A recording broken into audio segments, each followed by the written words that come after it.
Richmond's housing market is doing something I haven't seen in years. And I was just down talking to some colleagues in Richmond because I was just there.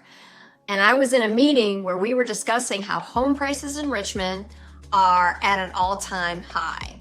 And yet they're taking longer to sell. So if you're planning to sell or buy this year, what do you need to be doing differently? I'm going to break it all down here. Hi, I'm Kristin Borostyan with eXp Realty, and I help buyers and sellers in the Northern Virginia and Richmond market make really smart choices when it comes to either selling their home or buying a home. And I do it based on what's happening in today's market in that specific neighborhood, not the headlines. So I want to dive right in. So record prices, but in a different market. The first thing everyone notices is the price. Wow, these prices are high. The average home sale price in Richmond area now is just over $515,000. It's one of the strongest price points we've seen in home values ever. And here's what many people miss. High prices don't necessarily mean that homes are going to sell quickly. In fact, we're seeing a much different market than we did over past years. Homes are taking longer to receive an offer because buyers are simply negotiating more or skipping the house altogether, and the seller needs to work harder to stand out. And it's not a bad market. It's simply becoming a more balanced market. Homes are taking longer to sell. That's one of the biggest changes that we've seen. And the average time right now to receive an offer is around that 26-day mark. So, and that is way up from what we've seen, year over year over year. We haven't seen homes lingering on the market at all in several years.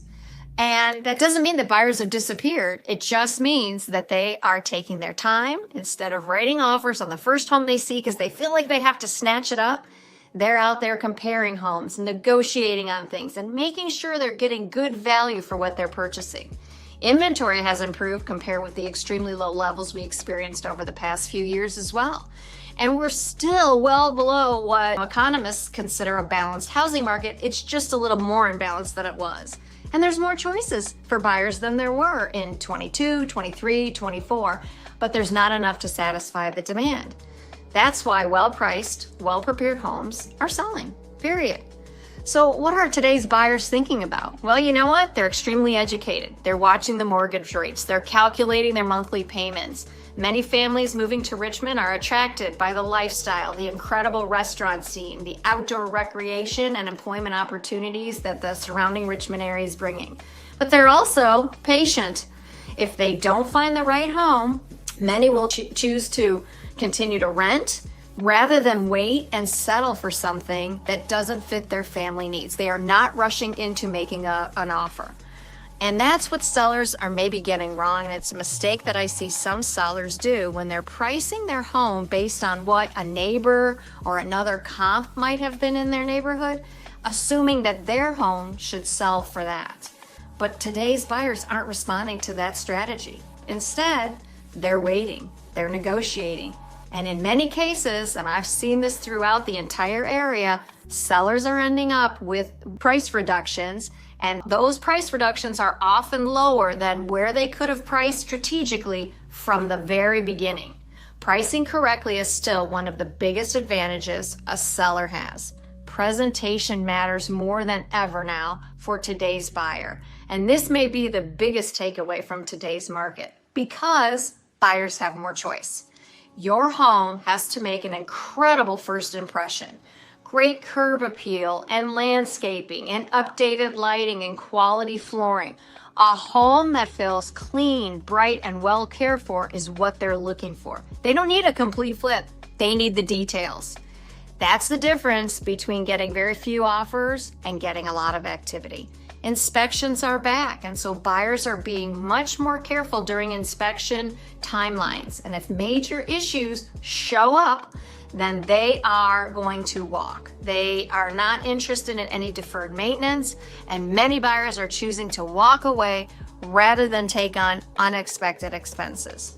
That doesn't mean every home has to be perfect, but sellers should expect buyers to look more closely than they did a few years ago. But here's the encouraging part. Homes are still selling. Buyers are still making offers. People are still relocating. Families are still growing and jobs are still changing. Retirement is happening, so people are moving out of Richmond and going somewhere else. Life is not stopping because the mortgage rates are a bit higher. And buyers who are purchasing today are simply making much more thoughtful decisions, and the sellers who prepare their homes, price them strategically, and stay flexible are still having successful sales. If you're wondering what your home might be worth in Richmond's market, or if you're thinking about buying before the end of the year, I'd be happy to walk you through what our market is seeing. Every neighborhood is different. Every situation is unique. So I hope this was helpful. Sorry the light went out. I think I blew a bulb during this, but if you found this helpful, please subscribe to the channel. I'm going to be doing weekly updates with the market, giving you selling tips and some buyer strategies. And if there's a neighborhood that you want me to cover in the next video, leave a comment below. Or if you have a house that you're like, is this a good house to put on the market now? Let's talk about it. Connect with me, text me, and we'll have a conversation about what that looks like for you. Thanks so much for watching, and I'll see you next time.